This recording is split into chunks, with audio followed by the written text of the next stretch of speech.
nerusaken ingkang wingi Nabi Ibrahim ditamoni. Di dalam beberapa kitab tafsir ada yang mengatakan 4 malaikat yang bertamu berupa anak-anak muda ganteng-ganteng. Ada tafsir yang lain mengatakan 12. Wis jumlahnya gak penting.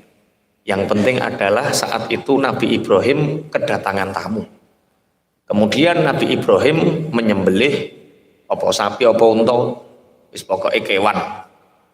Kemudian disuguhi, ternyata ketika disuguhi tidak dimakan. Lah, ada satu tradisi saat itu kalau tamu yang datang tidak makan, itu indikasinya 2. 1, pembawa sial, 2 itu adalah malaikat. Makanya sampean kok namu disuguhi nggak di pangan agar kita tidak termasuk tamu yang membawa sial. Tapi ternyata mereka tamu ini adalah para malaikat. Qalu basyarnaka bil haqqi. Wahai Ibrahim, kamu jangan takut. Kami ini datang kepadamu membawa kabar bahagia dengan kebenaran. Kabar bahagia, fala takum minal qanitin. Maka jangan sekali-kali kamu menjadi orang-orang yang putus asa. Jadi dari dulu seorang mukmin muslim itu tidak boleh qanit, tidak boleh putus asa. Seorang muslim, seorang mukmin harus punya jiwa optimisme, punya harapan yang kuat. Ini karakter muslim, karakter mukmin. Punya jiwa optimisme dan punya harapan. Padahal Nabi Ibrahim ini tidak pernah putus asa. Beliau menunggu sekian tahun, menunggu untuk punya anak. Dikasih kabar setelah usianya mencapai 86 tahun. Di dalam tafsir yang lain 112 tahun. Jadi ya ono sing darani 86, ono sing darani 111, tapi gak penting, pokoknya Nabi Ibrahim usianya sudah sepuh. Nabi Ibrahim usianya sudah sepuh, dapat kabar bahwa kamu akan punya anak keturunan. Qala wa may yaqnatu mir rahmati rabbih illa dhallun. Nabi Ibrahim menjawab, tidak ada orang-orang yang putus asa dari rahmat Tuhannya, dari kasih sayang Tuhannya, kecuali orang-orang yang tersesat. Jadi ada dosa yang tanpa kita sadari, ada dosa yang kita melakukan tapi kita tidak menyadarinya. Dosa apa? Dosa putus asa. Putus asa itu dihasilkan dari apa? Kesedihan. Putus asa itu dihasilkan dari apa? Kegalauan. Makanya ono dosa sing wong-wong ora sadar. Dosa napa? Sedih. Jadi sedih niku napa? Dosa. Mulane wong mukmin niku aja sampai sedih. Kudu happy, kudu seneng, kudu enjoy, kudu tenang. Itu karakter mukmin. Bismillahirrahmanirrahim. Nek nangis oleh dengkeken, oleh nangis. Duwe loro gendeng nangis oleh, tapi sedih gak oleh. Dia harus tahu dibalik semua hikmah. Oh, aku dengkeken gendeng iki karo Gusti Allah diuji supaya dosaku sudo. Kakak nyawang sing ora genah dadi yo akhire putusane. Dengkeken. Tidak ada orang yang berputus asa kepada kasih sayang Tuhannya kecuali mereka adalah orang-orang yang tersesat. Makanya di dalam Al-Quran itu ada 57 kata Rahman. Sifat Allah Rahman, Rahman itu kasih sayangnya Allah. Itu disebutkan oleh Al-Quran itu 57 kali. Kalau kata-kata rahmat, rahmat itu kasih sayang, sifat. Kalau Rahman itu sifat Rahman. Kalau rahmat, kasih sayangnya Allah itu disebutkan 114 kali. Berarti Allah sangat menginstruksikan, mensyiarkan bahwa aku Allah adalah zat yang maha pengasih, zat yang maha penyayang. Ngono kok duwe makhluk putus asa. Ngono kok duwe makhluk sedih. Wis ya, ayem ya. Sedih itu kriminal. dosa. Mulane wong Islam aja oleh sedih. Di dalam Al-Qur'an sendiri lafzul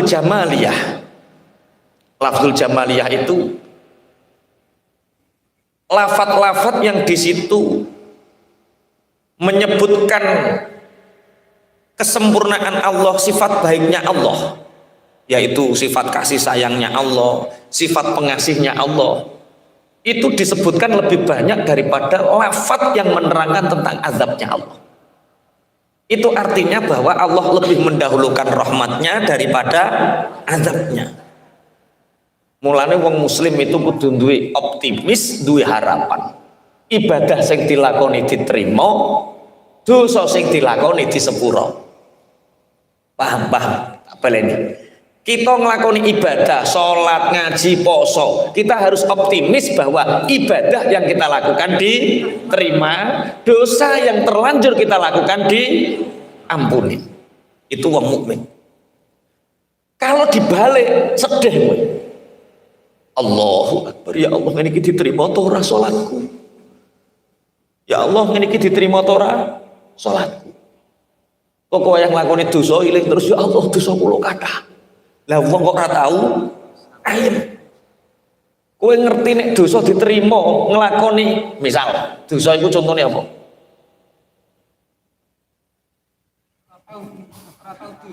Ora tahu dosa. Iki terlalu optimis. Nek wong ora tahu dosa iku ora terlalu optimis. Lah biasanya wong terlalu optimis terus remburno biasanya.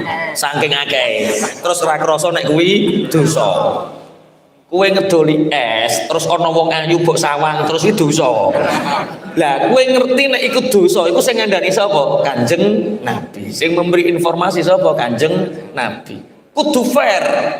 Kalau kita melakukan dosa, kita tahu itu dari Rasulullah sumbernya. Lah kita sholat, ibadah sholat kita, ibadah ngaji kita diterima, itu sing ngandani ya podo-podo Kanjeng Nabi. Mulane kudu fair.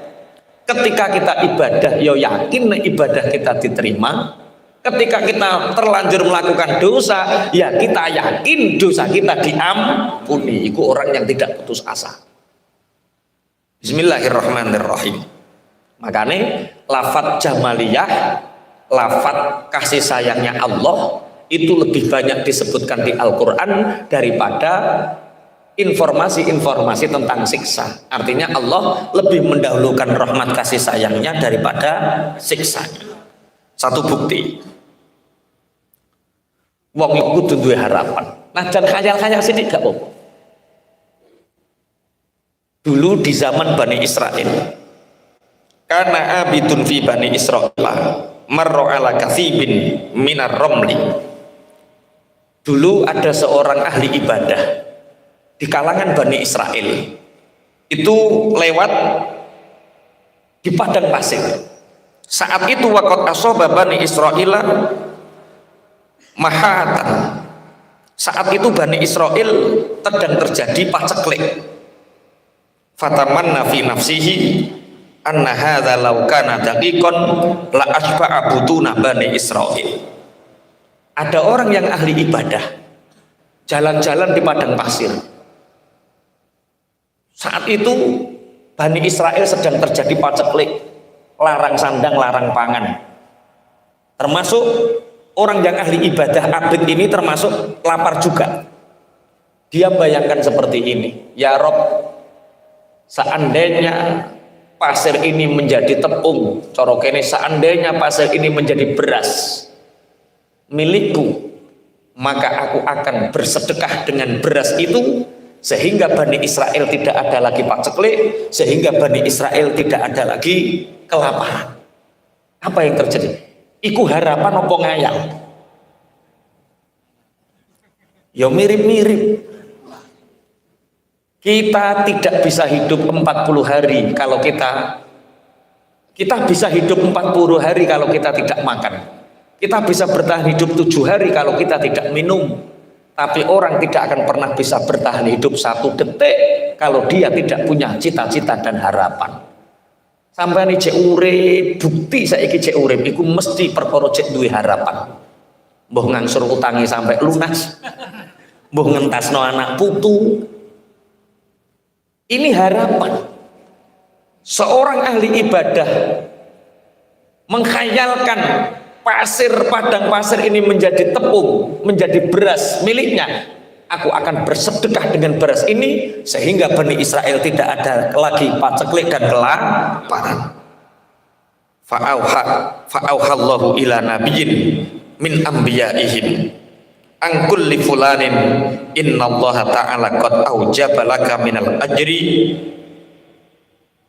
law kana daqiqan fatasaddaqtu bihi. Akhirnya Allah memberikan wahyu kepada Nabi, salah satu Nabi saat itu, Nabi Bani Israel, diberi wahyu. Wahai Nabi, beri kabar kepada si fulan orang yang mengatakan tadi, katakan bahwa sesungguhnya dia diberi pahala oleh Allah dengan ucapannya laukana hadzat turabu daqiqan latasaddaqtu bihi. Ucapan seandainya padang pasir ini menjadi tepung, menjadi beras dan aku bersedekah dengannya, sehingga orang-orang Bani Israel menjadi kenyang, tidak ada paceklik, maka sungguh aku telah memberikan pahala seperti bersodakoh sebanyak tepung, sebanyak pasir itu. Mau ngayal tok untuk memberi harapan, diberi pahala sama. Nah, jan hakikote pasir saat itu menjadi tepung apa tidak? Tidak. Maka sebenarnya satu, bagaimana kita mendapatkan rahmatnya Allah, bagaimana kita mendapatkan kasih sayangnya Allah? Satu, ya kita berkasih sayang dengan yang lain. Ini jawabannya. Nah, jan isitmu berkasih sayang itu ngayal. Kita kan nggak mampu bersedekah sebanyak itu, wong ora ono, wong jenenge wayah paceklik, tapi punya harapan, ya Allah, andai ini pasir ini menjadi milikku dan menjadi tepung, aku akan bersedekah dengannya. Makanya kemudian kita dilatih untuk meluaskan niat. Meluaskan niat. Ya Allah, kula niku nek gadah mobil rodok gede, niku mboten ngarah kula damel piyambak. Yang ngusungi wong-wong ngaji, ya Allah, meluaskan niat. Lah nek egois oleh yo katana tok wong loro ndil. Tinggu pola mosok kok ora tinggu ngaji, ya Allah, ya Allah. Luaskan niat. Ya Allah, umpama omahku gede, yo tak nggoni barang sing manfaat, manakib topo kuno. Luaskan niat. Najan lagi ngayal. Najan lagi ngayal. Ngayali iku luwih apik, ngayali wong soleh, menimbulkan optimisme dan harapan. Rasulullah Shallallahu Alaihi Wasallam ketika perang Khandaq, ketika Salman Al Farisi menemukan batu yang besar, apa yang dilakukan? Lapor Rasulullah, ya Rasulullah, kita terhambat oleh batu besar ini dan tenaga kita tidak mampu untuk mengambilnya. Rasulullah mengambil kapak, diperkulne, keluar 3 kali sinar, setiap ada percikan ini Rasulullah tersenyum. Ketika ada percikan sinar Rasulullah tersenyum. Ditanya oleh Salman Al Farisi, ya Rasulullah, kenapa engkau tersenyum? Rasulullah menjawab, Syam akan kita kalahkan, Yaman akan kita kalahkan, akan kita rebut, Rum akan kita kalahkan. Sahabat-sahabat ketika perang Khandaq dari parit iku karek sak kurma sing didahar sedina suwengi. Lah ngono kok Kanjeng Nabi memberi harapan apa? Syam akan kita kalahkan, Yaman akan menjadi milik kita, Yamanul Akhdar, Rum akan kita kalahkan, akan kita rebut. Lah ngono ki harapan. Tiru, luaskan niat. Seandainya hari ini kita sedang tidak punya apa-apa, bojomu kandhani, Dik, so ora iki ora menghayal, harapan. Dik, so nek wis keadaan pulih kembali, Dik, njaluk apa sampeyan? Loh iki bukan kok. Iki diulang carane nekakno rahmat atau PHP.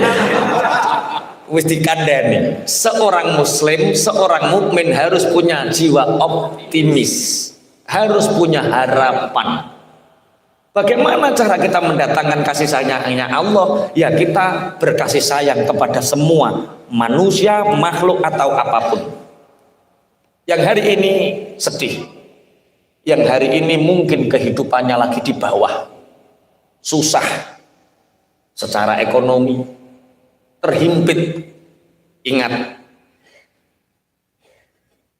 yang menjadikan keadaan kita sempit itu karena hati kita yang kurang ridho, karena hati kita yang sedih, karena hati kita yang tidak legowo.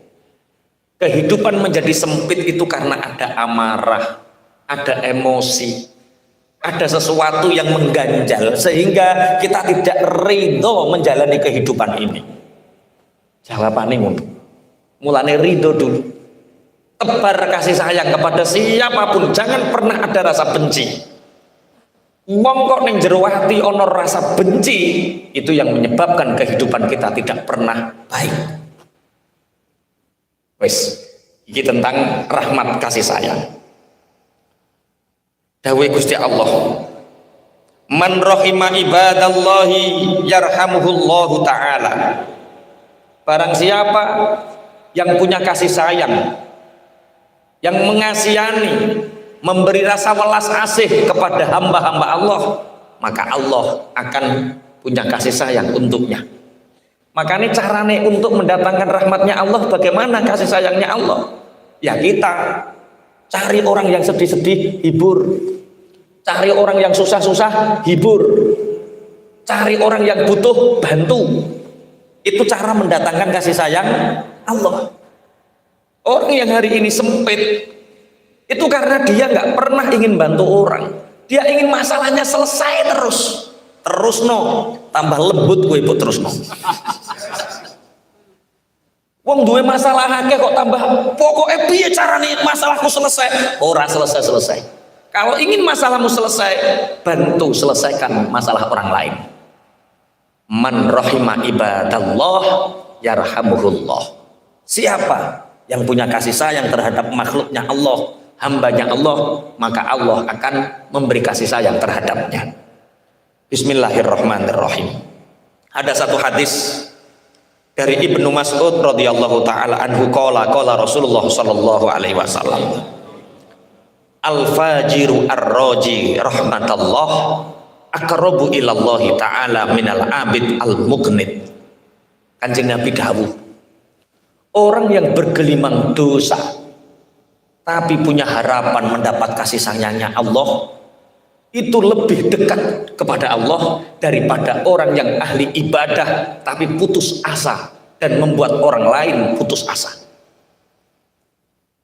Ono wong bergelimang dosa tapi dia mengharapkan, ya Allah dosaku banyak, siapa lagi yang aku mintai ampunan kecuali Engkau ya Allah. Dia masih punya harapan rahmatnya Allah. Itu lebih dicintai Allah, lebih dekat kepada Allah daripada orang yang semangat beribadah, ngengel-ngengel nih ibadah, tapi merasa ibadahnya tidak diterima dan membuat orang lain juga putus asa seakan-akan ibadahnya tidak diterima. Allahu Akbar. Assalamualaikum warahmatullahi wabarakatuh. Cek kurang ketimbang dosaku. Allahu Akbar. Nek kowe ngitung keadilannya Allah nganggo keadilanmu, rampung. Maka hitunglah dengan rahmat dan ampunannya Allah. Salat 2 rakaat, 4 rakaat tahajud, ya Allah. 4 rakaat ngeten iki pun cekap nggih pun. Kula yakin jenengan pun ridho ya Allah. Ngene tak terusno ya karipan koko misalnya. Istighfar sampai pagi. Niku lebih dicintai Allah daripada kita menangis semalam suntuk tapi seakan-akan dosa kita tidak diampuni oleh Allah. Ada satu hadis lagi. Iki Mas tak rungokno tenan. Sampeyan kakean mikir dosa sampai kena lambung.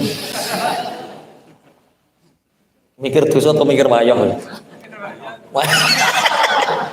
Nih, ada satu hadis lagi nih gak percaya. Qala akhbarana an Zaid bin Aslam an Umar anna rajulan kana fil umamil madiyah yajtahidu fil ibadah wa yushaddidu ala nafsihi wa yuqannitu bin nasi min rahmatillah summa mata. Sayyidina Umar bin Khattab berkata, dulu di umat terdahulu itu ada seorang yang ahli ibadah. Nah ibadah dipeksa tuwenanan sampai meksa-meksa awake, ora kuat dikuat-kuatne, ngantuk dilek-lekne. Tapi dia punya kesembronoan di dalam, dia tidak memberi harapan kepada manusia tentang rahmatnya Allah. Contoh Mas Taib sampai ibadah kok sampai kuru ngono kuwi lah piye? Contoh dhisik kok sampean kok ibadah kok sampai kuru. Ngene iki lho tak rewangi ngene iki rong karuan dosa putih 10. Lah nek sampean gumti 10 kaya aku ngene iki piye Mas Taib? Yo ketok neraka kowe wisan. Dia bersemangat ibadah, ngengel-ngengel awake kanggo ibadah, tapi tidak ada harapan besar tentang maghfirah dan rahmatnya Allah. Sehingga orang lain melihat, lah ya wong kaya kuwi ngono wae rong karuan disepuro Allah, apa neh aku takok neh Mas Taib. Sampai nek duka anu pira? Aku ngene iki 8. Papat gak mampeh. Lah gak mampeh piye Mas Taib? Masya Allah, bagaimana mungkin aku dukanya 4 rakaat pagi hari jam setengah 6 ngedoli bensin wis ora wong ayu. Iki tak tebus go 8 rakaat rong karuan. Lah kowe ngono Mas Taib.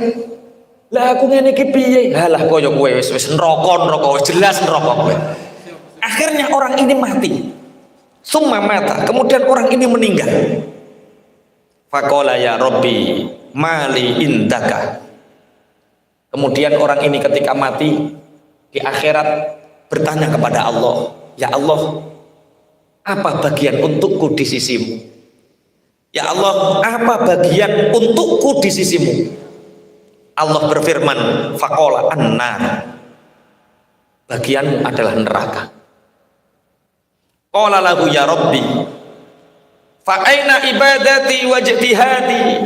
Ya Rabb, Engkau memberikan aku neraka, di mana ibadahku, di mana kesungguhanku dalam menyembahmu, beribadah kepadamu. Faqala innaka kunta tuqannitu an-nasa min rahmati fid dunya. Engkau dengan ibadahmu membuat orang lain putus asa dari rahmatku. Fa'ana uqannituka al-yauma min rahmati. Maka hari ini aku akan membuatmu putus asa dari rahmatku.